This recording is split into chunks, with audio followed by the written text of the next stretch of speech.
The Olympians are everything we wish we were. Beautiful, powerful, untouchable. But they're nothing like us.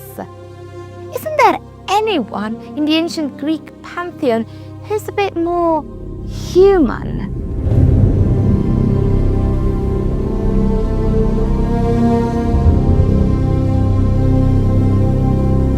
Entered Hephaestus, the god of the forge. Probably the one deity that us mortals can relate to. He was also known as the lame one, and due to a birth defect in one of his legs, he was not the classical beauty that his brother Hera might have been. Stories on his birth vary, depending on who you ask. In one version, he is son of Hera, queen of the gods alone. He should have been Hera's pride, much like Athena was Zeus's bride. But he ended up being her biggest disappointment.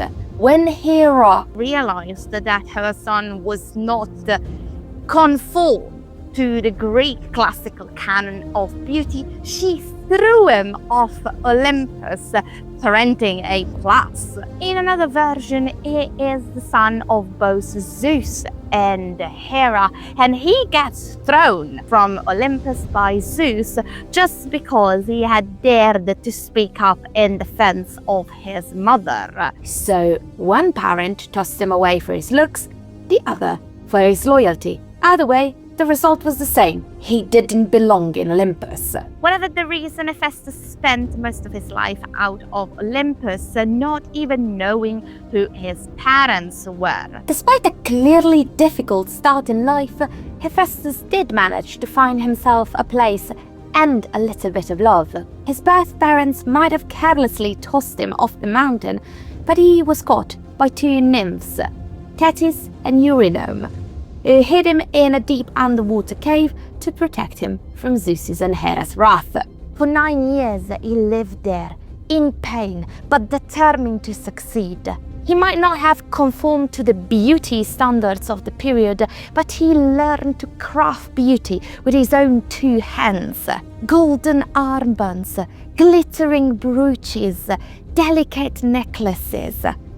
In the solitude of his exile, he crafted the very object the vain Olympians would eventually kill for. And then at some point he was called into Olympus due to the extreme talent he had exhibited for creating things. And then he realized exactly who his parents were. Now, Hephaestus is usually depicted as a very mild-mannered individual, but it is understandable that he wanted revenge once he had figured out who his parents were. He decided to enact his revenge on his mother, Hera. He crafted a beautiful golden throne and gifted it to her, but when she sat on it, a trap was sprung and very tiny gold chains bound her to the seat. Nobody could figure out how to free her, and every time they asked Hephaestus, he refused to come to Olympus to do it. After all, he had been wronged, so very wronged, and if the only punishment for Hera was to sit on the throne forever, he felt it was honestly not even enough. When even a command by the king of the gods failed to make Hephaestus appear, Hera decided to send Ares to bring his brother back. Everyone thought this would be an easy win for the perfect god of war, but Hephaestus fought back with the very fire he had mastered, chasing Ares out of the forge with burning brands. Ares was forced to turn back, humiliated, and Hera was still stuck to the throne of her vanity. In the end, it was Dionysus, Hephaestus' friend, who solved the situation. He got Hephaestus drunk, and he put him on a mule and brought him back to Olympus. The next day, with a hangover, Hephaestus was forced to admit defeat and free Hera from her throne. But in exchange, he demanded his rightful place on Olympus and a wife. He wanted to marry Aphrodite. Zeus granted the request, more to solve the problem of Aphrodite's too many suitors than out of love for his son. But the goddess of beauty had no interest in the smith. Her heart belonged to the warrior, Ares.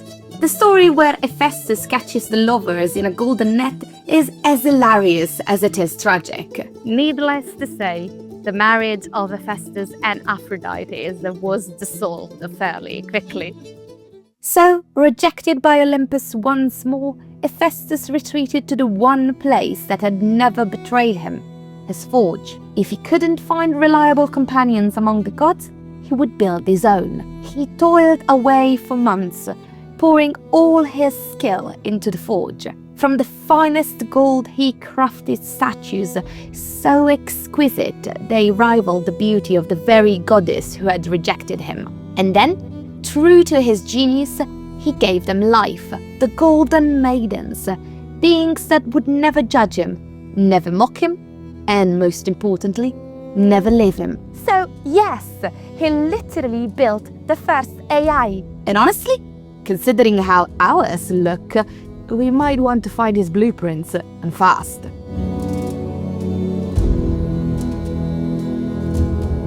And that is why, out of all the Olympians, Hephaestus is the one we feel closer to.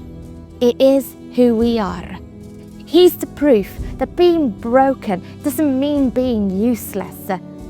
That even if you're thrown off a mountain, rejected by your own family, unlucky in love, you can still build something magnificent.